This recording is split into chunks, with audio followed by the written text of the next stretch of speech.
Hey there, it's Nick. And it's Leah. A real quick thing before we get going. Would you please follow our show in whatever app you're using to listen to us right now? Yeah, you don't even have to listen. You could just hit follow and it would really mean a lot to us. Yeah, there's probably like a follow button, or maybe there's a bell or a plus sign. Like there's some symbol somewhere, and then you'll get notified whenever we have a new episode. We would so appreciate it. We really would. It makes a huge difference for our show, so please do that. Thank you so much. And now let's start the show. Let's get in it. Hey everybody, it's Nick Layton. And it's Leah Bonema. And we had so many great questions from you all in the wilderness Ow! that we have a bonus episode. So here we go. Our first question is, quote, I don't know how to classify this, but I know it's not right. And so our letter writer sends us a screenshot of a text that they just got, and it is, quote, so our housewarming is coming up. If you will be attending, we are accepting gift cards from Target, Walmart, or Amazon. 3 exclamation marks. The highest contributor will be getting a gift card from us. We look forward to seeing you here. I feel like what our listener wrote in at the top is honestly the only response that I feel like these people could get, which is, I don't know how to classify this, but I know it's not right. Yeah, no, there is something that is not right here. There is something not right here. I mean, it was already weird. We are accepting gift cards from, and then gift cards is in capital, Target, Walmart, Amazon capital, and then to be like the highest contributor. I think that's where you've lost me. That's really the boom. Yeah, I mean, why is this rude? What is so problematic? Well, okay, housewarming in general, there is a gift sort of requirement when we show up for a housewarming. I think as a guest, it is polite to show up with something to warm the house. Now, I believe that when it comes to gifts, the person giving the gift gets to pick what the gift is.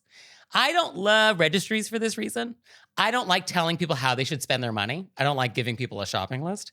And so I would prefer that gift givers get to pick. And so we have dictated what gift cards specifically the 3 stores we will allow are. So right there, I don't love this. You know, I'm more flexible on registries. I know. But I do think there's a nicer way to say, if you will be attending, we are accepting gift cards from Target, Walmart, and Amazon. As if you're attending, these are the only things that you should be showing up with. That's what that sentence says to me. That is definitely what that's saying. I feel like if you were like, wanted sort of a registry for your housewarming and then you were hoping to steer people in a way that was like I feel like there's much nicer words for that. Yes, I think the assumption that gifts are happening, like that's a little rude. Like we shouldn't assume that we're going to be given gifts. And so that's a little presumptuous, even though the etiquette is that if you're going to a housewarming, it's nice to show up with something. But, the fiction that like this gift is like a voluntary thing that I'm giving, out of my own volition. We want that. We want that in this exchange because otherwise this is so transactional. Oh, no, I definitely agree that it feels very uncomfortable. I'm just saying, I don't know if you could say like, we're not expecting gifts, but if you want to bring us something, these are helpful things. Well, the thing to do is to not talk about gifts at all. We look forward to seeing you at the housewarming this weekend, 2 to 4. See you there. And we say nothing. I agree with you 100%. I'm just trying to find if we're going to be like, we really need a Walmart gift card.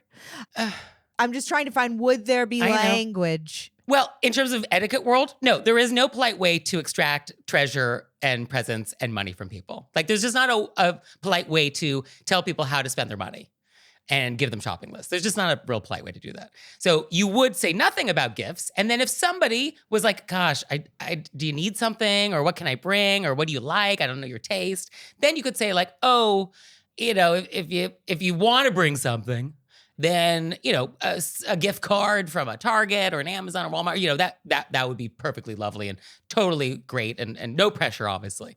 But like those would be 3 stores that we do like and shop at. So, that's some ideas. And that's a private conversation that you have one-on-one if asked. That would be the way to handle registries. Well, what's funny is that that's not even really the dooziest part. Right, yeah. No, that aside. All right, so we want some gift cards. Now we have a contest. The highest contributor. Is it a raffle? Are you raffling off your home to us? Well, I guess the question is, what is the gift? What is this prize? What is the gift? Yeah. I think our person should write back, well, what's the prize? It's a valid question. Yeah. And also, are there terms and conditions like no purchase necessary to enter the contest? I can't imagine. Highest contributors getting a present from us. It's probably like something they brought from the last house that they don't want anymore. Yeah. What are people like this likely to give you as a gift? It's probably something you gave them at people? Christmas and they had it in the... It's a regifted fruitcake from 4 years ago.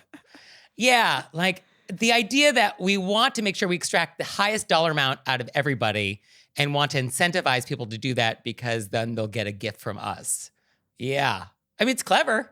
I mean, I will say it's clever. But I mean, highest contributor, I could just buy something for myself. Yeah. Well, and actually, can I tell them where I would like the gift from? Yes. You know, if I win, here are the gift cards that you can buy me. Here are the stores that I want gift cards from. I mean, that's fair. Ooh, it's just so uncomfortable. Yeah, no, no, the prize element I think is the bonkers part. So, letter writer, yeah, something's not right here. Something's not right. So I would say, because they are so clear about what is acceptable gifts, I would just give them one of these 3 gift cards and make sure it's just the budget that you set for yourself. Don't go over. Don't get tricked into spending more so you can win their prize. And which I guarantee you won't want. You do not want their prize. Whatever gift this is, you do not want it. Also, you could not go. You could also not go. Although I feel like if you've got this text, you probably already RSVP'd that you were going. No, it's a message on Facebook. Oh. So if they went, it must have been a Facebook invite, which we all know it's fluid. And so it says, if you will be attending. Oh, right. Okay, there is the if. There is the if. If you will be attending. Yeah, so this is optional. Yeah, and if you don't attend, you don't have to give a gift. I mean. So there's that. I mean, that's the solution here. Wow. Yeah, don't do this, people. Don't do this. Don't do this. No, this is not correct. Yeah. It's graphic. It's shameless. It's definitely shameless. And it misses the point of hospitality and graciousness and what it means to be a host in your home and how friendships are not transactional and all of this. Yeah, it's really missing the forest for the trees here. I feel like with the one we had about a month ago where they changed the wedding to like, will you bring all the food? And right, yeah, we're having a wedding, but you have to bring everything on a boat. On a boat and with ice. If you could also carry ice and appies. And then this one, you're sort of like, what's happening out there? What is happening out there? Well, I think it comes down to this grand accounting ledger that a lot of people keep track of, which is like, I've been a guest at all these other housewarmings and I paid money and I brought gifts. And so now it's my turn to recoup all my losses. And I think there is this weird accounting that people do, which is like, I need to be reimbursed for all the gifts that I gave other people. And here's my chance. I just don't think that way. Yeah, because that's rude. And you're not a rude person. Oh, Nick, nicest thing you've said. So our next question is, quote, I live in the big city of Berlin. My parents live in a different country. And apparently, a childhood acquaintance, the son of my parents' friends, also lives in Berlin. My parents keep pushing me to meet up with him. I'm sure he's a cool guy, but I haven't seen or spoken to him in at least 25 years, and I would only be doing so out of social pressure from my parents. According to my parents, he's interested in meeting up with me, but no one has asked me whether I'm interested. I don't remember having a lot in common with him as a child, and I simply don't have the desire to meet up with a stranger just because we live in the same city. Since my parents keep bringing it up, I would love to get your thoughts. Should I meet up with this person just for the sake of my parents' social harmony? Or do I continue to change the subject when it gets brought up? I think this is an interesting question. Oh, yeah. Because also, this is happening all over the world. Yes, this is not specific to Berlin, Germany. Like, I've had this happen. Yes, I've had this happen. And I would ask my parents, I would say, you guys keep bringing it up. Mm-hmm. Obviously, you know I'm not interested. Mm-hmm. Or maybe not even say that part. I just think, what I think the first question is to your parents is, why are you so interested in getting me to meet up with this person? Like, I wonder if your parents are just doing it because it will somehow make them feel closer to you because you're far away and they know that they see this person's parents every once in a while. So then they have something to talk about with them and they can, our kids are far away. And it somehow is like a shared experience of their kids being far away and they miss you. And it's more out of them missing you. Okay. Not that means that you then have to do it, but I think it would also draw attention back to them so they could think about that they keep asking you when you sort of don't want to, and why is it, I would want to know why it's important to them. Okay. I mean, I think that's one way to handle it. My first thought, though, was I don't think this guy wants to meet with you either, because he hasn't made an effort to reach out to you. Like, why do you have to initiate this invitation? If this person wants to have coffee with you in Berlin, let him email you. Let him reach out and be like, hey, I live in Berlin too. I would love to grab coffee with you and catch up. When are you free? That email has not happened yet. And so until there's an invitation, I don't feel the need to have to respond to anything because there is no invitation here. Yeah, I guess you could say, well, he has my email, so, and then deal with it when he emails. I mean, I guess there is the possibility that parents haven't given the email out yet, but we know parents. They're giving out your email. But I also think you could also just say, I really don't want to meet up with somebody that I barely know. I mean, you could do that. Yes, you can set that boundary. Also, sometimes I do hang out with people as a favor. Yes, I mean, I think that's the other side of this is like, will it kill you to have coffee with somebody for half an hour?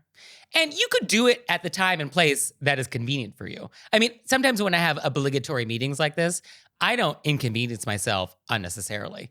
I'm going to schedule this at a location at a time, which is like right up against something else I have to do in the same location. So it's sort of like, oh, I have a meeting at 1:00 in this place. There's a coffee shop across the street. I will schedule something for, 30 minutes before then. And so like, it's not a huge interruption to my day. And then we check off that box. You could do that. Because I also think, I mean, I love that we're giving literally every option here, but hey, that's what we're here for. I think that sometimes maybe this person is not acclimating well. Maybe they're lonely, maybe they're homesick, and basically his parents are like, can someone just have lunch with my kid? You know what I mean? And then like maybe you could, be like, hey, it's great here. Here's some places, I mean, I've definitely met up with people who I barely know when they're in a city that I'm in and they're new. Right. I was busy, but I just did it as like a friend of the family favor. And also, you never know where connections might lead. And at the end of the day, connections and relationships kind of is the name of the game. Professionally, socially, romantically, like that's kind of what it is all about. And so who knows? Who knows who this person knows? What this might lead to? Who else you might meet through this person? What could come of it?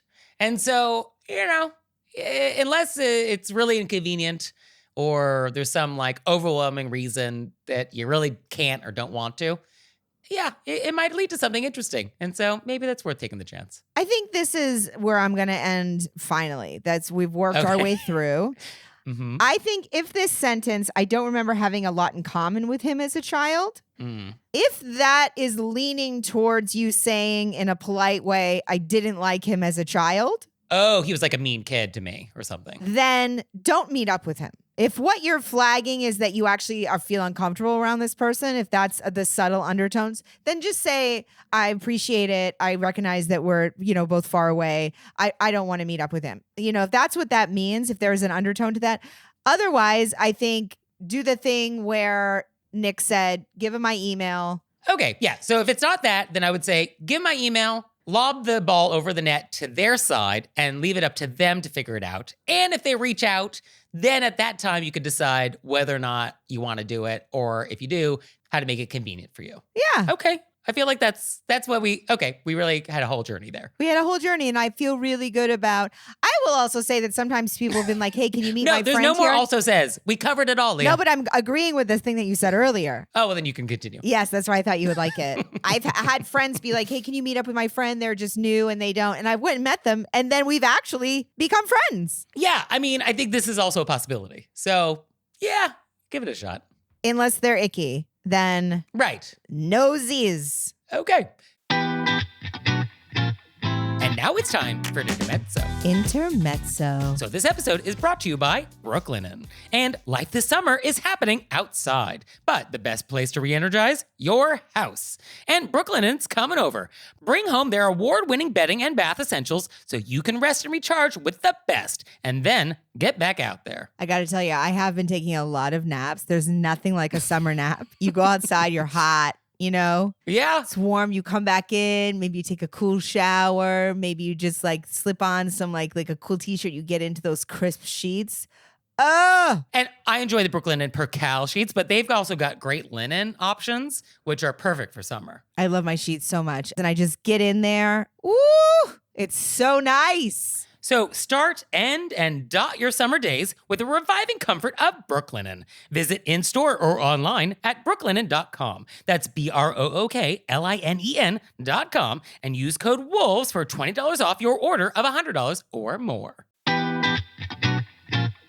And now it's time for Intermezzo. Intermezzo. So this episode is brought to you by Dinnerly. Dinnerly is a fabulous meal kit service. That's right. And with Dinnerly, you can choose from over 100 delicious dishes every week, from steak dinners to oven-roasted salmon. Dinnerly also has a complete market for grocery essentials, and they're stocked with over 125 items. It's seasonally updated and changes weekly. So that's great. So you can be like, while I'm here, I'm going to throw in some produce and some baked goods. I am excited about the teriyaki chicken with jasmine rice. I was very excited about a lot of the options, and I have to tell you, although I think no one will be shocked, all of the options that were my favorite were also noted under the kid-friendly.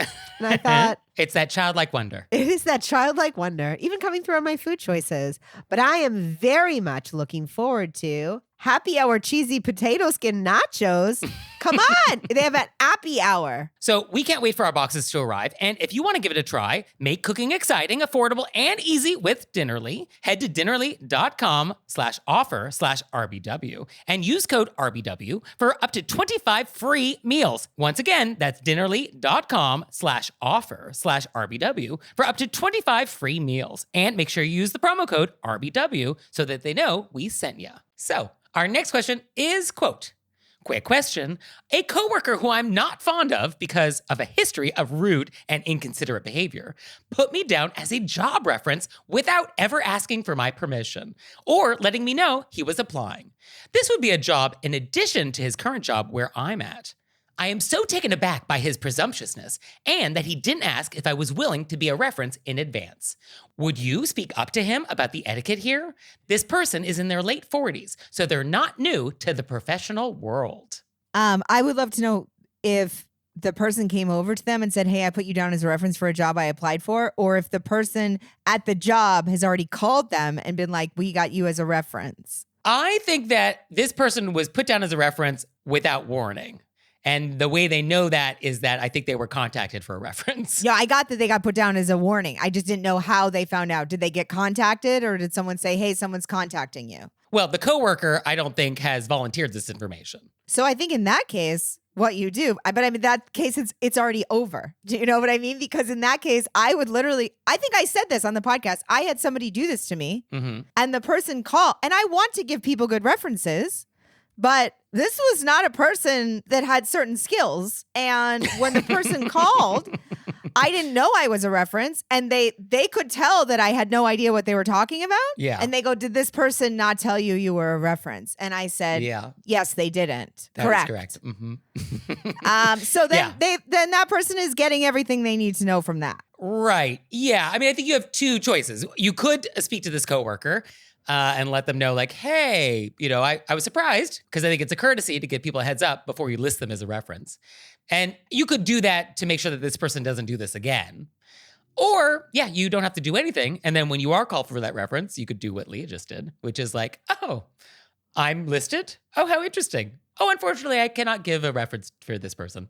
Good day. Oh, I gave the reference, but with them knowing, well, I said that they worked for me and this was their job and that they were nice. Okay. So we could read between the lines. But I mean, none of those things were a lie. But I'm obviously shocked that I'm a reference. So you know right. what you're walking into. It's a bold move. Yeah. And I think when we list references, the idea of that reference is somebody who can say nice things about you. And so we do want that person to be prepared for that conversation and for them to know that, like, oh, this is coming. And so have nice things at the ready to say. Yes. Other people who've asked me in advance, I wrote out. I was ready. Yeah. I would walk over to them and say, hey, just in the future, you got to ask somebody in advance. So I guess then the question is, do you want to do a nice thing because they're doing this to other people too and are probably listing other names as references that also don't know? And do we want to help this person in their career somehow, which is like, FYI, you can't do that. And it is in your best professional interest to not continue doing that. And unless somebody says something to somebody about that, they may not know that it's like not a thing. Like if they don't listen to our show, they may not know. Don't list references without permission. So maybe you got to be told. Maybe they got to be told. And so I guess letter writer, it's up to you to decide if you want to do a nice thing for society. and stop one more person from listing references without permission. Or if you want them just to have their comeuppance and just get what they deserve and let them continue doing this. And then they'll wonder why they don't get jobs. And then they'll figure it out eventually. What's going on? Yeah. What can we say? So our next question is, quote, recently, a girlfriend and I went out for a glass of wine. We sat at the bar of a fairly busy and well-lit restaurant, and about halfway through my glass of wine, I realized that a little gnat had found its way into my glass. I was totally stumped on how to handle this. If I were home, or even in a more discreet environment, I admit I would have fished it out with my finger. I could have possibly tried a knife, but I feel like that wouldn't have put me in a great etiquette position and would be hard to do without calling a lot of attention to myself. Other options could have been just keep enjoying my wine and try to ignore the invited guest. Or I could have sent the wine back, but that seems like an overreaction to a minor problem. What would you do? I think the you is you, Nick, because we know what I would do. Yeah, you would be like, I'm just going to let this gnat hang out for as long as they want. Oh, no. I would stick my finger in it. Or you're going to just shove your whole hand in the glass. No, one finger. Okay. I'm going to take one little finger. I'm going to move it to the side very discreetly and boop, it's out. It's gone. No biggie. I'm not going to let it sit in there and I'm going to continue to make eye contact with it. I mean. Okay. So just to be clear, because we have a lot of global listeners, a gnat is like a little fly, like a very small type of winged insect. It's almost like a fruit fly. Like it's bare, it's little. So I guess my first thought was different bugs feel different. Because like if it was a big fly, like housefly, that feels totally different than a gnat. That's so very it does different. And also mosquito feels different than gnat, right? I mean, gnat is very little. So it does feel like the size of the bug matters. So like that was some consideration. I think that's a really good point, Nick. The size of the bug does matter. And then I was thinking like where we are also matters, because if we are outdoors on a patio, if a bug flies into the glass, that feels like one type of scenario. But if we're in an indoor environment, then that also feels like a different type of scenario, right? In terms of like whose responsibility was this gnat? Because if it's outdoors, it's like, we're outdoors. But if we're like deep in a restaurant at the bar, far away from windows and doors, then it's like, okay, that's a different thing. Yeah, if you're outside in the bug's environment. Right. Yeah, we're in their turf. We're visiting them. So then I was thinking like, okay, the etiquette rule here has to be, you gotta be slick about it. I think that's the rule. Like, what is the slickest way to handle this without drawing too much attention, without making anybody uncomfortable? Like, that's really the question, right? Well, I also think it's very important that our letter writer is obviously not bothered by it. I think some people do not like bugs. Yeah, that's a perfectly valid position. So to if have. you're a person that's like, I don't even want a net in it, then obviously you're not a net. But I think our letter writer is not bothered by it. They just don't want to fish it out for other people. Yes, it does feel like our letter writer would be totally cool just to let the gnat chill in the glass. Yeah, so that's why I really think just get it with your little finger. Although one thing they did mention is, how about just drink the gnat? It's protein. I mean, that was one option that was not listed. So, okay, so we have to get the gnat out of the glass, right? I think we all agree. We got to get it out of the glass. And so fingers in the glass. Can we do a little piece of our napkin? Just a little dab, like roll up our napkin and doop. So I feel like I would ask for a spoon and a cocktail napkin. Because one thing that is not being discussed here is, okay, we have the gnat out of the glass. Where am I putting that? Am I flicking it onto the floor? No, I don't like that. Am I putting it on my side plate? Like, I don't want that. Am I just like putting it on the counter or the table? Like, no. So I feel like we need a cocktail napkin to go with this. There's probably one on the table, don't you think? Well, and if there's not, then let's ask. Okay. But it needs to be a paper napkin. We cannot put the gnat in a cloth napkin. It's sort of like if you had gum or something. Like we need to have some sort of disposal material available. Okay. Oh, I just had an idea. Hit me with it. This might be a bad idea. Could we excuse ourselves to the bathroom with our wine glass? Is that weird? It is weird to because walk through the restaurant with a wine glass? it is. Okay, that is. If this were like a private like party in somebody's house, I think that would be okay. Like, oh, I'm going to excuse myself. I'm going to go to the restroom and then handle it in private. It's just because people, when you bring beverages into the bathroom with you, people are like, oh no. Yeah, no, that's weird. No, don't ignore that I said that. I'm just brainstorming. No, I love that you're brainstorming. But back to the glass. We're going to ask for a spoon. iced tea spoon maybe. And I think knife, I guess, could be okay, but knife does feel a little aggressive because knives, like that's not a utensil that is usually associated with liquids. But I think a spoon somehow is paired more with liquids. And so I think visually that is going to draw less attention. And then I think we're going to scoop the gnat out with the spoon. And then we're going to use our cocktail napkin to decant. And then we're going to crumple up the napkin. And then as soon as there's a server, we are going to ask them to take it away. I think that's what we're going to do. I don't think that's what our letter writer is going to do, because at that point, you might as well have sent it back, because the waiter is going to see you digging stuff out of your drink. And they said, I could have sent it back, but that seemed like an overreaction to a minor problem. Well, I think if you ask for a spoon and a cocktail napkin to a server, like, oh, hey, a gnat flew in my glass. Would you bring me a spoon and a cocktail napkin so I could fish it out? That could be the server's opportunity to be like, oh, let me get you a new glass. Which for sure they're going to say. Which then, great, now we have a new glass. It would be so wild if you said that to a server and they were like, yeah, let me go get you some utensils to dig out your glass. Yeah, I guess how much wine is left? I don't know what my mood is. There's a world in which I'm cool with like fishing it out. And then there's a world in which like, oh, I need a new glass. I guess it depends on who I am that day. I'm also with a friend. You know what I mean? I'm not with a coworker. I'm not on like a meet and greet, you know? Right. Yeah, if this was a date or you were with like the boss, then I think we do not want to be fishing gnats out of our wine. Well, unless you want to let your date know exactly who you are up top. And then, which actually you should do, in which case you should do whatever you're going to do. I'm a gnat fisher. So if this is going to bother you. FYI. FYI. Right. Better you know now than 6 months from now. Yeah. Because 6 months from now, I'll go back to who I am and then it will bug you. Get it? Leah, no. Don't want to be natsty. Okay. You get one more this episode, Leah. Get one more and then I'm cutting off your mic. So, all right. So, did we land on anything? I feel like we basically said, if you're outside, for sure, just get in it. No, that's not what we said. I feel like if it's outside, though, I don't like the idea of shoving my fingers in my wine. Like, I just don't like that as a baseline. And I think no matter where we are, I don't love that idea. Well, I'm also strapped with hand sanitizer. I got one in each pocket, like it's the wild, wild west. So I would sanitize a finger and boop, boop. Yeah, no, this shoving your hand in a wine glass is not about a hand, you. It's a finger. Getting your paws in there, I don't know. I feel like even if you got rubber gloves out, which would be wild. Which would be hilarious. If somebody pulled out a pair of rubber gloves at a restaurant and then like put them on like they're about to go into surgery, I would be like, I want in on this. So even with that, I feel like I don't want you getting in the glass to fish this out. I do want some utensil used. But I feel like if we're outdoors, my tolerance for doing that versus asking for a new wine, I feel like I'm cooler with fishing something out of a glass if it was outdoors.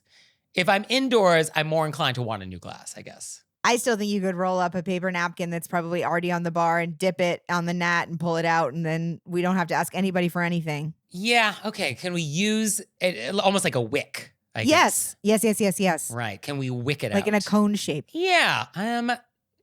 Yeah. I mean, that feels like that would draw more attention than a spoon. But I don't think so, because you have to ask for a spoon. Oh, so the act of asking a server is drawing attention. No, it's not even, but it's also like now we got 5 minutes on the clock. You know what I mean? This is how long it would take me. I'm pulling the napkin from the thing. I'm rolling it. I'm dipping it. We're done. That was less than 2 seconds. Okay. All right. I see what you're saying. Okay. I think I'm on board with this concept. Yeah. I think it's because it is quick. And it's not your finger. Right. Because also, yeah, that's true. If I'm with somebody, I'm like, oh, can I get a spoon? And now we're all going to wait around until the spoon comes. And now it's like a thing. Yeah. Okay. Whereas cocktail napkin, boom, done. It's over. We've moved on. Okay. If there's not a cocktail napkin, though, then use your shirt. Request. Is that what you're going to say? Nope. I'm not going to say that. Ew. Yeah, I know. So close, Leah. So close. Okay. I think our letter writer gets the idea. They do. Right? I think we have set some parameters here of how to approach this problem. We got so many options for them. They're buzzing. And 3 strikes. So our next thing is a brand new feature. And so how do we describe this, Leah? How do we describe this? Well, so Nick and I have been doing we got the bonkers. We got the etiquette crimes. We got the etiquette crime reports. And then to even cut closer to the bone, I would say is what it is. That's true. We are getting the pith. The pith of really what sends us all over the edge. The things that when you're walking down the street and somebody said, or maybe you're sitting there unaware, it could happen at any moment. And the words come and then you black out. And then you come to days later thinking, I can't even believe that was said to me. This is what I should have said. Those sentences. And so we are calling this feature Said to My Face. And these are the rudest things that have ever been said to your face. And that includes like on email or text, your metaphorical face. Yeah, exactly. Yeah. I mean, it can be to your face literally, but yeah, anything that has been said directly to you that is so rude, we want to hear about it. And so we have been asking people on our social medias to like send in some of these. They are wild. Wild. They are so wild. And so like, here's an example. Somebody who says they're 71 years old says this happened a long time ago, but it stuck with them. Stuck with them. Quote, everywhere you go, you bring darkness. That's so, I mean, is that rude? It's kind of, I mean, it's wild. It's poetic. Like, what does that mean? I What imagine do that do? you have like a flowing cape sort of, and then you sort of fling it over the lights in the room. Yeah, how do you bring darkness? I mean, what a superpower. It really feels like a compliment in many ways. Yeah, I mean, but I mean, that's rude. Like, That's 'cause so you- rude to say to someone, What are you you doing? bring darkness. You bring darkness. And also, it is so inconceivable to me that one of our listeners is bringing darkness anywhere. I don't believe Like, it. I don't see how that's possible for our listeners. So that's an example of something that was said to her face. And so you out there, let us know. What is the rudest thing that has ever been said to your face? Go to saidtomyface.com and let us know. Please let us know. And I will say that there is the cathartic experience of getting Yes. it out, and then we reading it and we go, ah, like obviously upsetting. But as we're reading these, I also feel, because people are saying horrible things to people, which I don't like. I'm upset for them. But then also you sort of realize a lot of the horrible things said to you, they're just mean people out there saying it to everybody, and it has nothing to do with you. And it's just, it sort of takes the power away. And there is something kind of nice. Nice is the wrong word, but there's something, there's solace.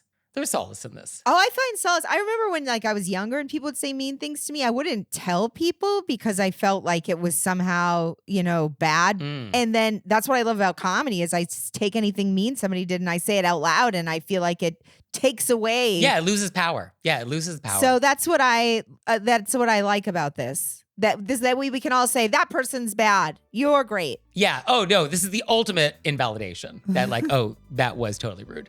And yeah, there's something nice about getting it off your chest. There is something nice about that. So saidtomyface.com. Go there, send us your best rude sentences that have been said to your face, and we will read our favorites in future episodes, and this will be fun. This will be fun. And of course, if you have questions or events or repents or bonkers or etiquette crime awards or all the other things, we will certainly take those. You can send those to us through our website, wereraisedbywolves.com, or you can text those to us or leave us a voicemail, 267-CALL-RBW. And we'll see you next time. Bye. Bye.